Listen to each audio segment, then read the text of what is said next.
Hello everyone, I am Manish Mishra और मैं आप लोगों के लिए कुछ समय से वीडियो क्लासेस लेके आ रहा हूँ फिज़िक्स पे। और उसी के कंटेक्स्ट में आज हम लोग कॉम्बिनेशन ऑफ कैपेसिटर के बारे में पढ़ेंगे। आप लोगों को लाइन बाय लाइन आपको सारे वीडियोस लिस्ट में मिल जाएंगे, ठीक है। प्लेलिस्ट में आप देखिए और उसको एक एक करके आप लोग कवर अप कीजिए। इसके बाद ख़त्म होने के बाद आई will be doing a separate video only for numericals, ठीक है। तो उसमें मैं न्यूमेरिकल्स टॉपिक को लेके कवर करवाऊंगा पहले, ठीक है। तो hopefully this might be the last theory related discussion, ठीक है। तो ध्यान से देख लीजिए इसको। चलिए, तो combination of capacitor, combination of capacitor. तो देखिए, कॉम्बिनेशन जो हम कैपेसिटर की करते हैं वो दो तरीके से की जाती है। एक हम लोग सीरीज में करते हैं और एक हम लोग उसको पैरेलल में कंबाइन करते हैं, ठीक है। तो रेसिस्टेंस वाले केस में आप लोगों ने अपने 10th स्टैंडर्ड के लेक्चर्स में पढ़ा होगा, ठीक है, कि सीरीज किसको कहते हैं और पैरेलल किसको कहते हैं, ठीक है। यहाँ पे कुछ हद तक सिमिलैरिटी है, कुछ डिसिमिलैरिटी है, देखते हैं क्या है, ठीक है। तो चलिए हम लोग पहले कुछ कैपेसिटर्स लेते हैं।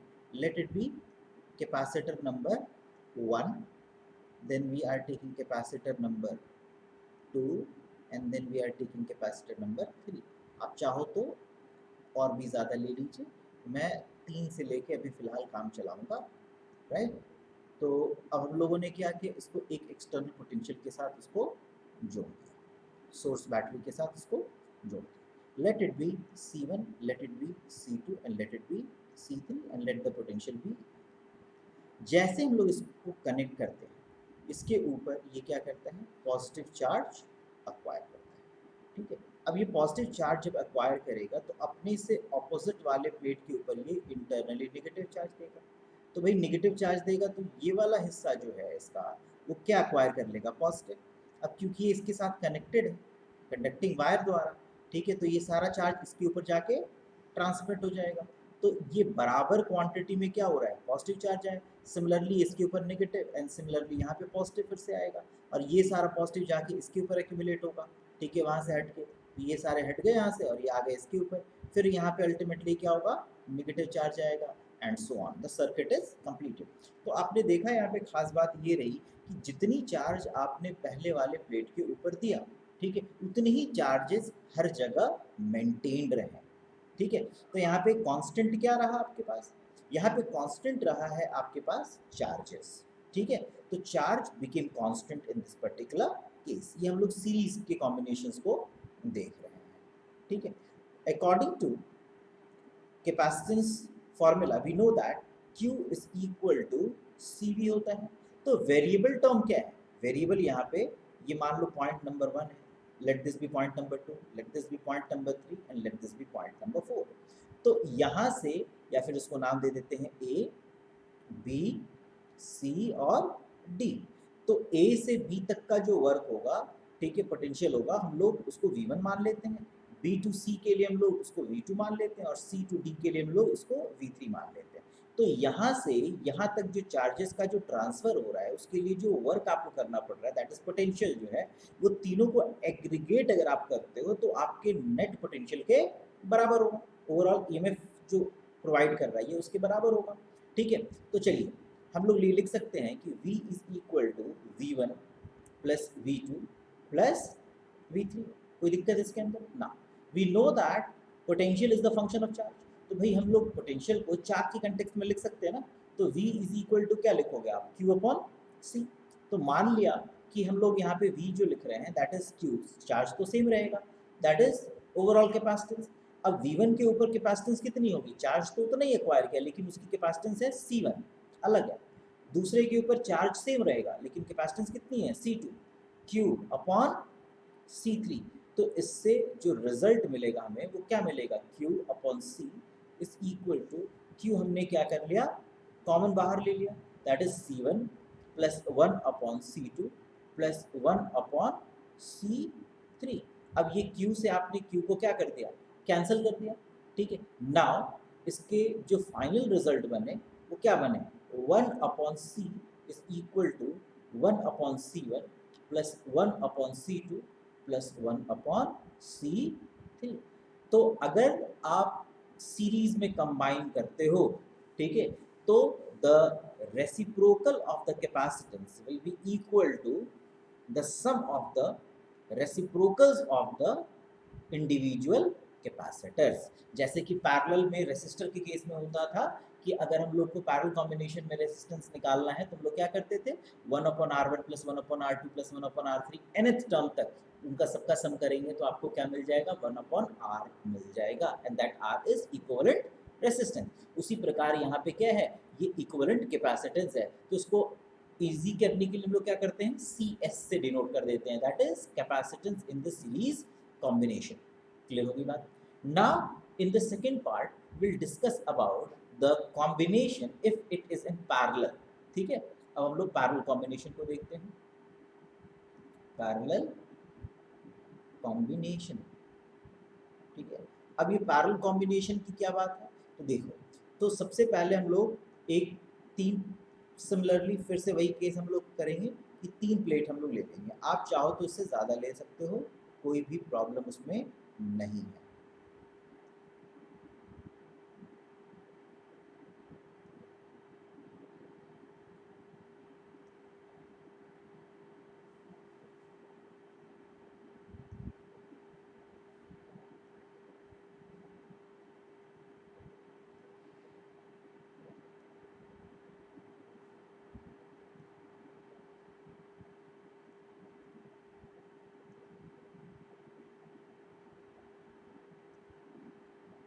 Here you have V potential.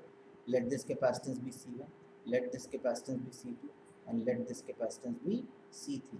और यहाँ पे ये टर्मिनल है आपका A और यहाँ पे ये टर्मिनल है B। तो यहाँ पे क्या कांस्टेंट आप देख सकते हो, यहाँ पे जो है पोटेंशियल आपका कांस्टेंट है। ठीक है, तो यहाँ पे लिख देता हूँ मैं, यहाँ पे V is constant in this particular case, क्योंकि तीनों ही कैपेसिटर्स के थ्रू जो आपको वर्क करना पड़ रहा है सेम रेंज के लिए करना पड़ रहा है, therefore we can say that potential is constant. तो यहाँ पे अगर पोटेंशियल कांस्टेंट है तो चार्जेस तो अलग अलग वो अक्वायर करेगा ना, तो मान लेते हैं हम लोग इसके ऊपर वो चार्ज जो अक्वायर कर रहा है वो Q1 है, इसके ऊपर वो Q2 और इसके ऊपर वो Q3 होगा। So we know that Q is equal to C। हम ये लिख सकते हैं ना, Q is equal to total charge होगी वो Q1 plus Q2 plus Q3 के समेशन के बराबर होना चाहिए उसको। ठीक है ना, it implies that Q is equal to क्या है, C, that is total capacitance, क्योंकि ये पैरेलल में है, let it be Cp into V, the potential that is applied across the capacitor. तो C1 into V plus C2 into V plus C3 into V, क्योंकि भाई potential क्या है, तीनों के केस में ही सेम है। फाइन, तो हम लोग यहाँ पे पोटेंशियल हम लोगों ने क्या किया, कॉमन बाहर ले लिया, तो that is C1 plus C2 plus C3 and that is equal to Cp into V। अब ये पोटेंशियल हमने कैंसिल कर लिया, so now you have capacitance for a parallel combination is equal to merely the sum of the individual capacitors। ठीक है, तो यहाँ पे रेसिस्टर्स, जिन बच्चों को ध्यान होगा तो आप ध्यान करो, जो सीरीज में रेसिस्टेंस के लिए होता था वो रिजल्ट यहाँ पे कैपेसिटेंस में पैरेलल के लिए आ रहा है और वाइस वर्सा। ठीक है, तो ये बस केवल ध्यान रखने की चीज़ है, ऐसा कुछ ये नहीं है इसमें। ठीक है, and this it will be helpful while solving the numerical. ठीक है, तो कुछ इंपॉर्टेंट रिजल्ट्स में भी मैं बता देता हूँ, जैसे मान लो पैरेलल कॉम्बिनेशंस हैं, ठीक है, और आपको 1/c की कैलकुलेशन करनी है। ठीक है, तो आप क्या करोगे, ठीक है, तो आप देखो 1/c1 प्लस 1/c2, तो आप क्या करोगे, C will be equal to C1 into C2 divided by C2 plus C1। आप स्ट्रेट अवे आप ये लिख सकते हो, कैसे, तो देखो यहाँ पे हमने सबसे पहले क्या किया, 1/c is equal to, LCM ले लोगे, C1 इंटू C2, तो यहाँ पे क्या होगा C2 और यहाँ पे क्या होगा C1, तो C को जब लिखोगे आप रेसिप्रोकल हो जाएगा। 3 के कंटेक्स्ट में है तब भी वही बात है, C1 into C2 into C3, तो C will be equal to, 3 के केस है तो अब क्या लिखोगे, C1 into C2 into C3 divided by, अगर C1 है पहले वाले केस में तो C2 C3 plus C3 C1 plus C2 and C1। ठीक है, ये आपके कैपेसिटेंस है। अगर 3 कैपेसिटर्स होंगे एंड सो ऑन, आप इजीली इसको कैलकुलेट कर सकते हो।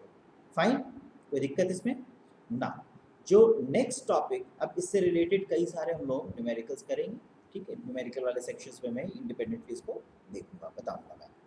Now the next topic, which is very very important with perspective to your CBSE examination as well as other examinations। ठीक है, तो देखिए what happens, ठीक है, when a dielectric, मैंने डायलेक्ट्रिक के ऊपर ऑलरेडी एक लेक्चर दिया हुआ है, उसको आप लोग पहले देख लीजिए, इसीलिए पहले बताया था ताकि आप लोगों को जो हम लोग यूज़ करने वाले आगे के लेक्चर्स में जो टर्मिनोलॉजीज हम लोग यूज़ करने वाले वो ऑलरेडी आप लोगों को पहले से पता हो कि आखिर उसका मतलब क्या होता है और उसके मतलब यूज़ करने से क्या फ़र्क पड़ेगा हमारे ऊपर। ठीक है, उस कैपेसिटर के ऊपर। फाइन, तो हमारे रिजल्ट के ऊपर। फाइन, तो चलिए, तो हमने सबसे पहले एक पैरेलल, तो पहले टॉपिक देख लेते हैं कि टॉपिक क्या कर रहे हैं लोग।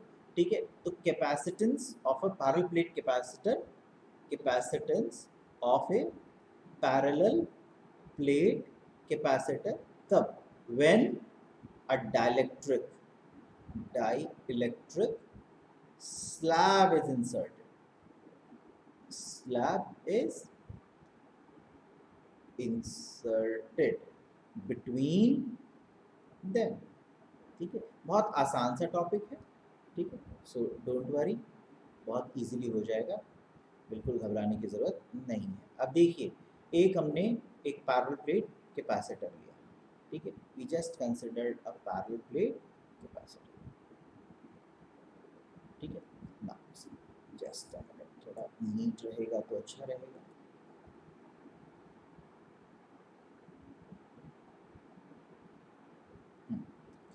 अब इसके अंदर हमने क्या किया, एक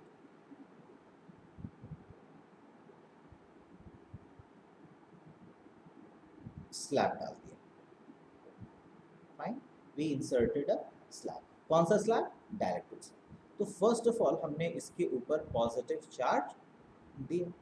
तो पॉजिटिव चार्ज की वजह से इस स्लैब के अंदर जितने डोमेन्स होंगे, मैं बस एक डायग्राम बना देता हूँ।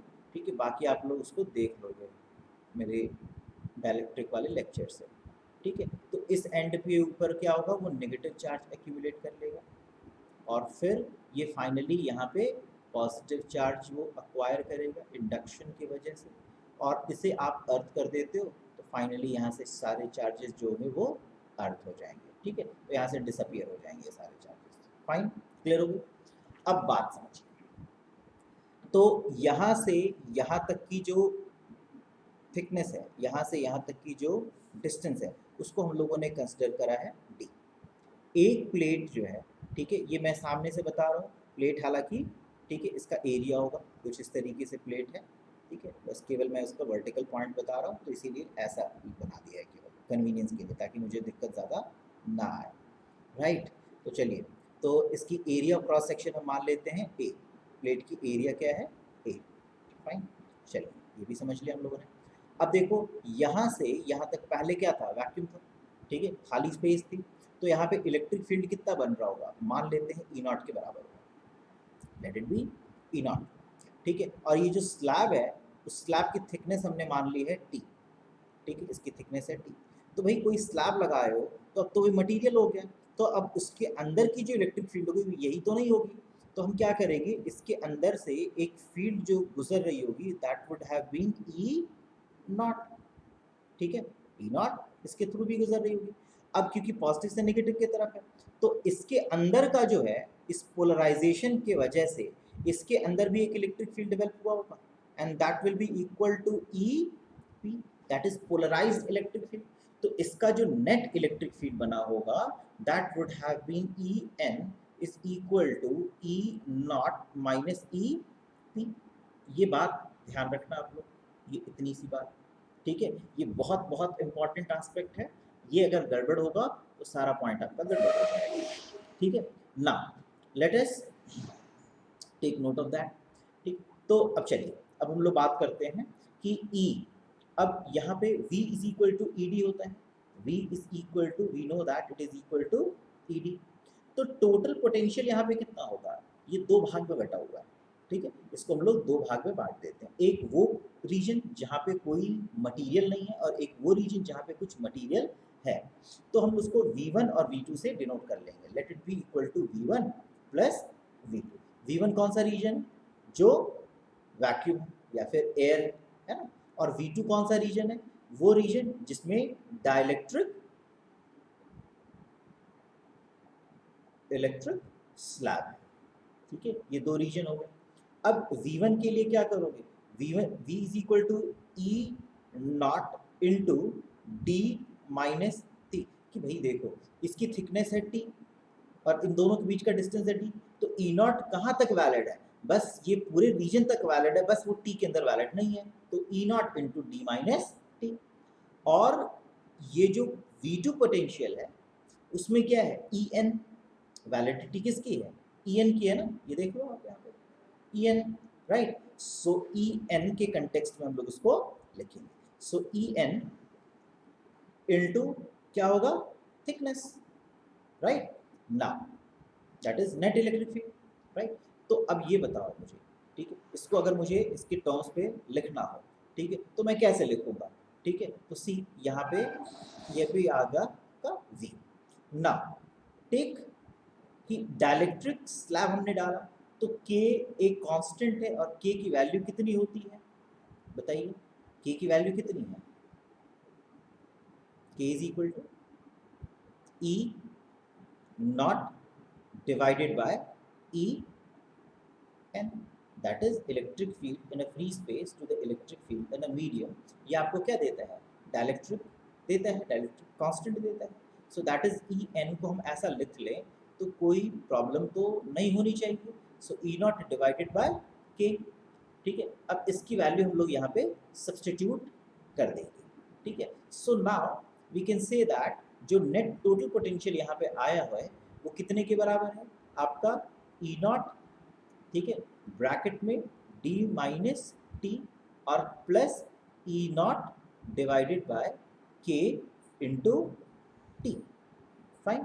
अब यहाँ पे हम लोगों ने क्या किया, ई नॉट हमने कॉमन बाहर ले लिया, तो डी माइनस टी और प्लस टी डिवाइडेड बाय के, टी डिवाइडेड बाय के, ये हमारे पास एक पार्ट है, फाइन। अब देखिए कैपेसिटेंस निकालना ना मुझे, ठीक है, तो कैपेसिटेंस का क्या फॉर्मूला होता है, ठीक है, Q is equal to C V, यानी कि C is equal to Q divided by V। तो भाई ये V वाले वैल्यू को आप यहाँ पे सब्सटीट्यूट कर दो ना, आप क्या दिक्कत है, सो Q डिवाइडेड बाय V क्या है, E नॉट, ठीक है, अब ब्रैकेट में क्या हो गया, D minus T, D minus T plus T divided by, clear, समझ में आ गई बात, ठीक है। So this is it all about your capacitance when a dielectric slab is inserted between them. अब एक खास बात देखिए आप यहाँ पे, आप ठीक है, ये एक इक्वेशन हो गया हमारे पास, ठीक है, सो ये गलती से हो गया, एक सेकेंड, हाँ, तो ये हमारे पास एक रिलेशन आ गया। अब देखो व्हाट हैपेंस कि अगर ये जो स्लैब हम लोगों ने यहाँ पे जो स्लैब देख रहे हो, स्लैब को हम लोगों ने बिल्कुल इस तरीके से डाला है कि इसकी जो डिस्टेंस है और इसकी जो थिकनेस है स्लैब की दोनों बराबर हो जाए, यानी कि पैक टू पैक हो जाए, तो क्या होगा, तो भाई डी और टी दोनों आपस में जब बराबर हो जाएंगे तो C will be equal to Q divided by, ये क्या होगा, ये वाला पार्ट क्या है आपका, इलेक्ट्रिक फील्ड है, दैट इज ई नॉट, ठीक है। अब D और T दोनों बराबर हो जाएंगे तो late it B D minus D, ठीक है, प्लस D अपॉन K, ठीक है, तो ये तो टर्म जीरो हो गया, तो that is equal to Q divided by, ठीक है, E naught D upon K, that is equal to K Q divided by E naught into D, that is equal to capacitance, ठीक है। तो ये हमारे पास एक कैपेसिटेंस का टर्म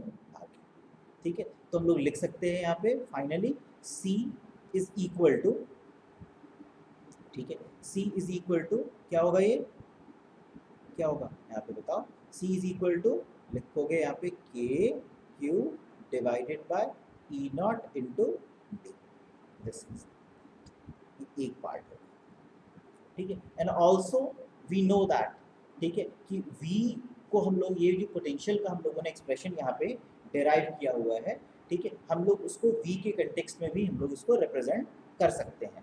तो देखिए we can also say that V is equal to Q divided by A into epsilon naught, ठीक है, और ये कितने के बराबर होगा, D माइनस टी, ठीक है, और प्लस टी अपॉन के, ये ऑलरेडी हम लोग एक्सप्रेशन पहले ही देख चुके हैं।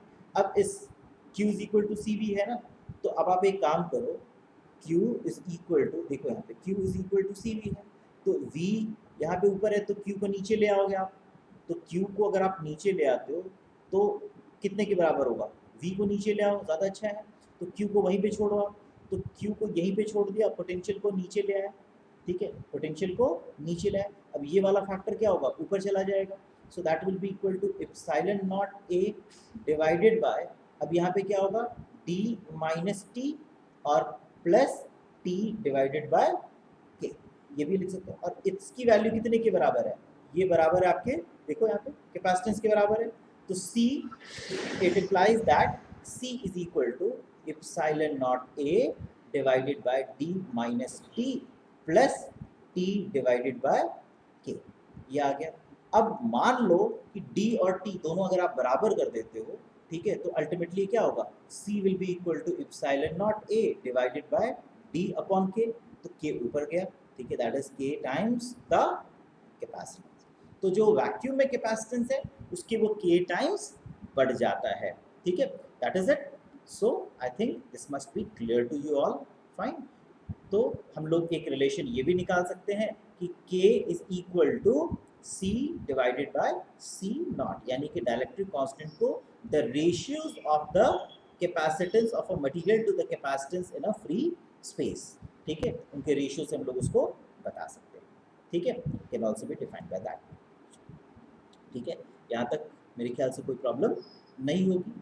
नाउ द थिंग इज कि आप लोगों को कैसा लग रहा है ये वीडियोस, ठीक है, इसके कमेंट्स सेक्शन में आप लोग कमेंट ज़रूर कीजिए, अगर कोई क्वेरी है इस टॉपिक से related then do write to me on my email address that I will be providing in the description box, ठीक है, उसके अलावा आप चाहो तो मुझे डायरेक्ट कमेंट बॉक्स में भी क्वेश्चंस कर सकते हैं, I will be eager to answer them, ठीक है, thank you and have a nice day.